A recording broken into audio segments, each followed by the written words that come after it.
जय हिंद दोस्तों। जैसा कि आप थंबनेल में देख चुके होंगे, आज का हमारा टॉपिक है formation of cation and anion. तो चलिए शुरू करते हैं आज का हमारा ये वीडियो और बात करते हैं कि कैटायन और एनायन का फॉर्मेशन कैसे होता है। कैटायन और एनायन के फॉर्मेशन को समझने के लिए हमें पता होना चाहिए एक एटम के बारे में कि एक एटम इलेक्ट्रिकली न्यूट्रल होता है। हमने हमारे पिछले वीडियोस में भी इस बारे में बात किया था कि एक एटम इलेक्ट्रिकली न्यूट्रल होता है। इसका मतलब है एक एटम ना ही कोई पॉजिटिव चार्ज कैरी करता है ना कोई नेगेटिव चार्ज कैरी करता है। एक एटम इलेक्ट्रिकली न्यूट्रल क्यों होता है, इसके बारे में भी हमने बात किया था कि एक एटम के पास जितने पॉजिटिव चार्जेस होते हैं उतने ही नेगेटिव चार्जेस भी होते हैं।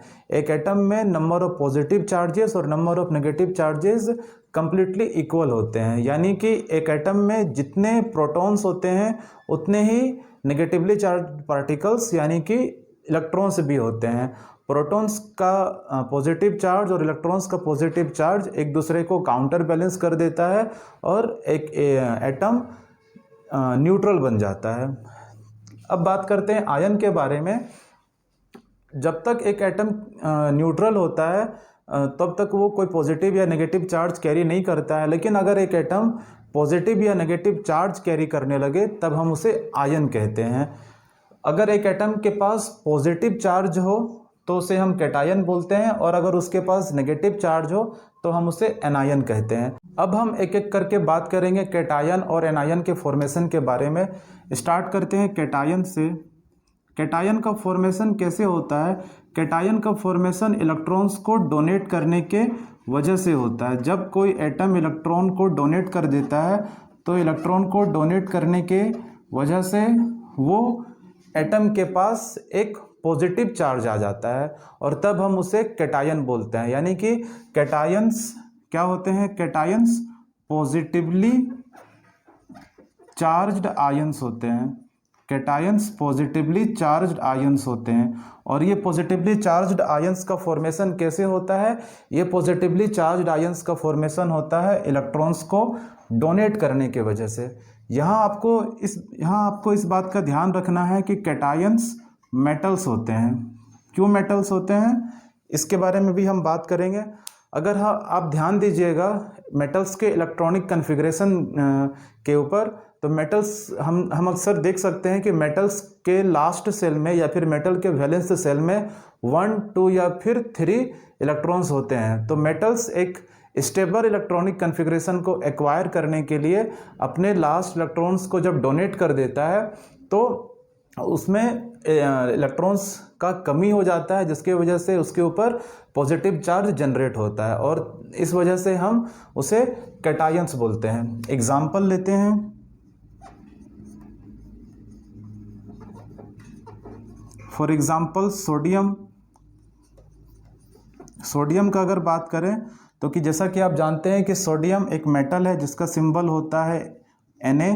सोडियम का इलेक्ट्रॉनिक कन्फिग्रेशन आपको पता होना चाहिए। सोडियम का इलेक्ट्रॉनिक कन्फिग्रेशन होता है 281। जैसा कि आप क्लियरली देख सकते हैं सोडियम के लास्ट सेल में कितने इलेक्ट्रॉन्स हैं? 1। सोडियम का एटॉमिक नंबर होता है 11, यानी कि इसका इलेक्ट्रॉनिक कन्फिग्रेशन होना चाहिए फर्स्ट सेल में 2, सेकेंड सेल में 8, थर्ड सेल में 1 इलेक्ट्रॉन। तो सोडियम अभी स्टेबल नहीं है, इसके लास्ट में 1 इलेक्ट्रॉन है। तो एक ऑक्टेट स्ट्रक्चर को सेटिस्फाई करने के लिए ये सोडियम जब अपने लास्ट के एक इलेक्ट्रॉन को डोनेट कर देगा तो क्या हो जाएगा? ये सोडियम न्यूट्रल एटम से आयन बन जाएगा।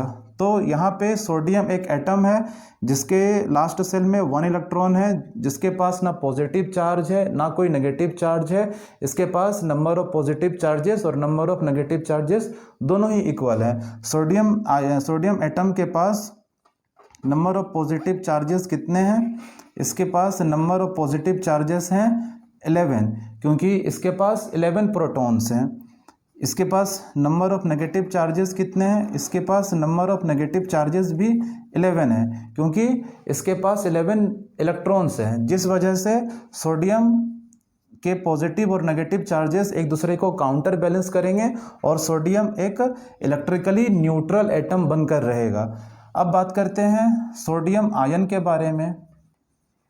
सोडियम आयन के बारे में अगर हम बात करें तो जब सोडियम के लास्ट जब सोडियम का लास्ट एक इलेक्ट्रॉन निकल जाएगा, जब सोडियम अपने लास्ट एक इलेक्ट्रॉन को डोनेट कर देगा, तो डोनेट करने के बाद क्या होगा, डोनेट करने के बाद इसका इलेक्ट्रॉनिक कन्फिग्रेशन 281 से चेंज होकर के 28 हो जाएगा। इस तरह से सोडियम एक स्टेबल ऑक्टेट स्ट्रक्चर को ऑक्युपाई भी कर लेगा।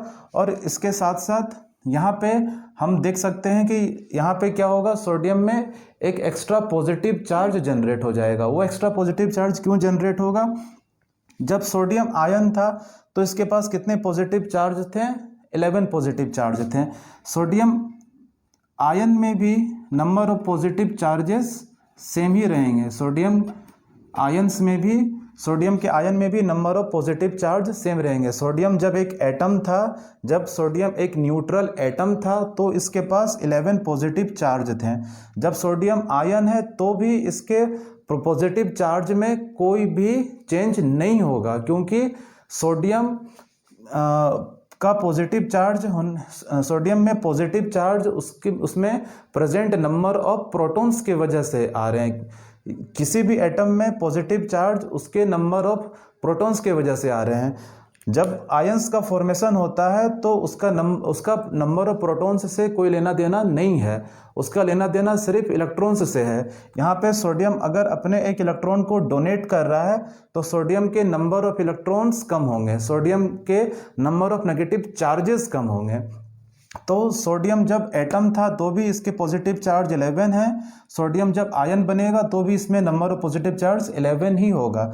लेकिन सोडियम जैसे ही सोडियम एटम से सोडियम आयन बनता है, जैसा कि आप देख रहे हैं, एक इलेक्ट्रॉन को सोडियम अगर डोनेट कर देता है तो एक इलेक्ट्रॉन डोनेट करने की वजह से सोडियम के नंबर ऑफ नेगेटिव चार्जेस अब कम हो जाएंगे। पहले सोडियम जब एटम था तब इसमें नंबर ऑफ नेगेटिव चार्जेस 11 थे। अब जैसे सोडियम आयन बना है और जैसा कि हम देख रहे हैं सोडियम अपने एक इलेक्ट्रॉन को डोनेट कर रहा है, तो सोडियम का नंबर ऑफ नेगेटिव चार्ज कम हो जाएगा। सोडियम का नेगेटिव चार्ज जो 11 था अब कम होकर के 10 हो जाएगा। तो जैसा कि आप क्लियरली देख सक रहे हैं, सोडियम जब एटम था तो उसके पास 11 नेगेटिव चार्जेस थे, अब उसके नेगेटिव चार्जेस 10 हो गए हैं।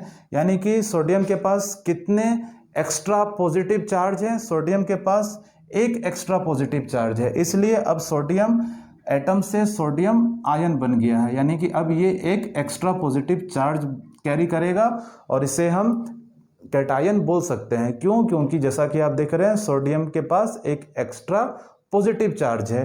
पहले ये Na था, अब ये Na+ बन गया है।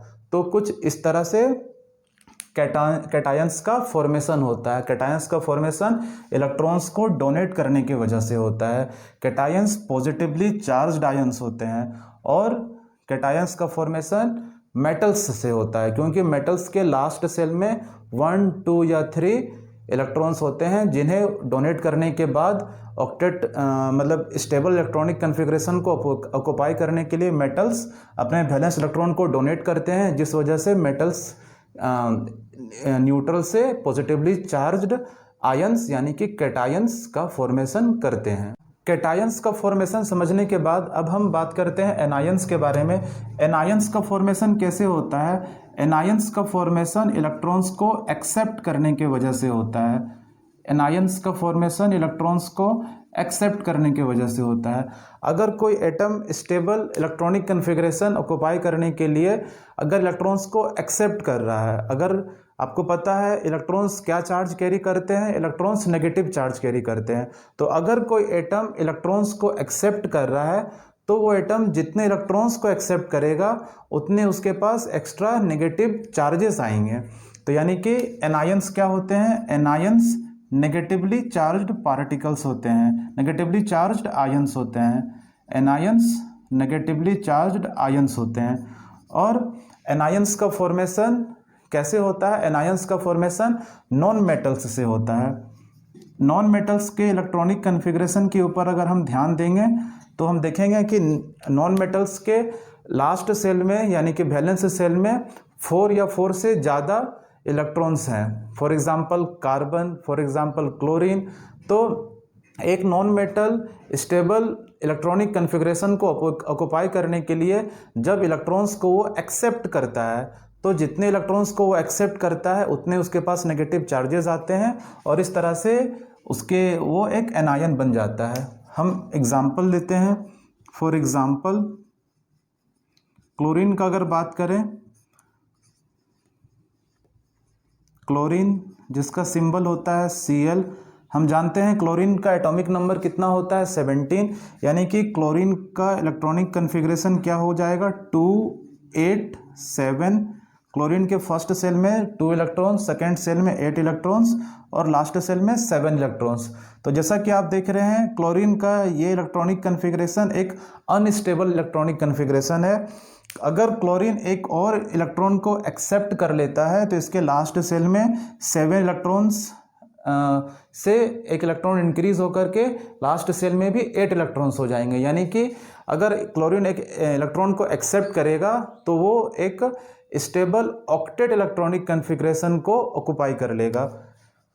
तो अगर मान लीजिए क्लोरीन एक एक्स्ट्रा इलेक्ट्रॉन को एक्सेप्ट कर रहा है तो यहाँ पे एक इलेक्ट्रॉन को एक्सेप्ट करने के पहले जैसा कि हम देख सकते हैं क्लोरीन के पास पॉजिटिवली चार्ज्ड कितने पॉजिटिव चार्ज पार्टिकल्स थे एक क्लोरीन एटम के पास। क्लोरीन एटम के पास 17 पॉजिटिव चार्ज्ड पार्टिकल्स हैं, क्योंकि इसके पास कितने प्रोटॉन्स है 17 और इसके पास नेगेटिव चार्ज भी कितना है, इसके पास नेगेटिव चार्जेस भी है 17, क्योंकि इसके पास इलेक्ट्रॉन भी है 17, क्योंकि अभी एक ये न्यूट्रल एटम है, इसके पॉजिटिव और नेगेटिव चार्जेस बिल्कुल इक्वल हैं। 17 पॉजिटिव चार्जेस 17 नेगेटिव चार्जेस दोनों एक दूसरे को काउंटर बैलेंस करके एक न्यूट्रल एटम बना रहे हैं। लेकिन अगर स्टेबल इलेक्ट्रॉनिक कन्फिग्रेशन को ऑक्युपाई करने के लिए क्लोरीन एक इलेक्ट्रॉन को एक्सेप्ट करेगा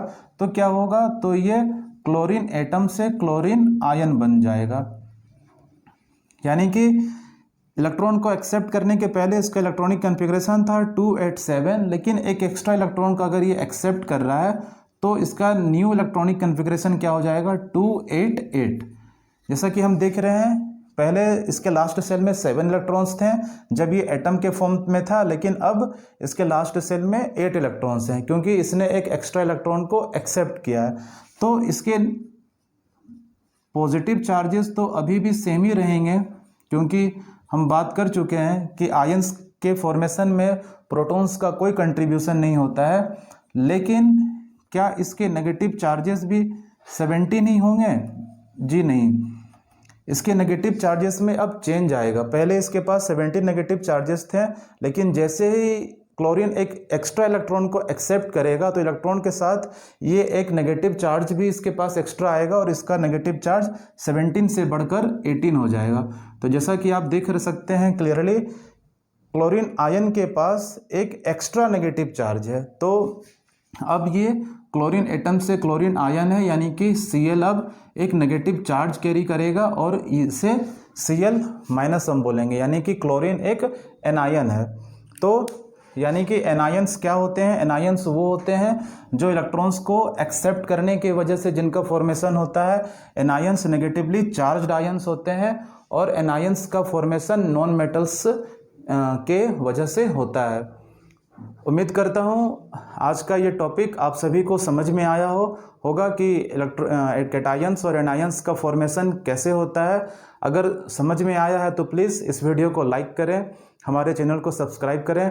मैं जानता हूँ कि आप सब समझदार हैं, आप ज़रूर लाइक और सब्सक्राइब करिएगा। Thank you.